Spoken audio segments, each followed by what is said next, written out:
গ্রামের এক কোণে থাকতেন কিষান দাদু। একদিন বিকেলে ক্ষেতে কাজ করতে করতে হঠাৎ তার লাঙল মাটির নিচে আটকে গেল। দাদু মাটি খুঁড়তেই বের হল এক ঝকঝকে সোনার হাড়ি। দাদুর চোখ বড় বড়। এত সোনা, আমি তো ধনী হয়ে গেলাম। লোভে পড়ে দাদু ভাবলেন, আজ আর কাজ নয়। কিন্তু হাড়ির ঢাকনা খুলতেই ভেতর থেকে সোনা নয়, বের হল অনেকগুলো পাথর। দাদু রেগে গিয়ে হাড়িটা মাটিতে রাখতেই আশ্চর্য ঘটনা ঘটল।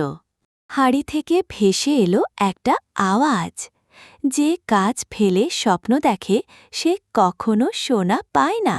দাদু লজ্জা পেলেন। তিনি আবার কাজে মন দিলেন। কিছুদিন পর তার ক্ষেত ভরে গেল সোনালি ফসলে। দাদু হাসতে হাসতে বললেন, জাদু হাড়ি না, পরিশ্রমই আসল জাদু। কিন্তু কেউ লাইক সাবস্ক্রাইব করেনি।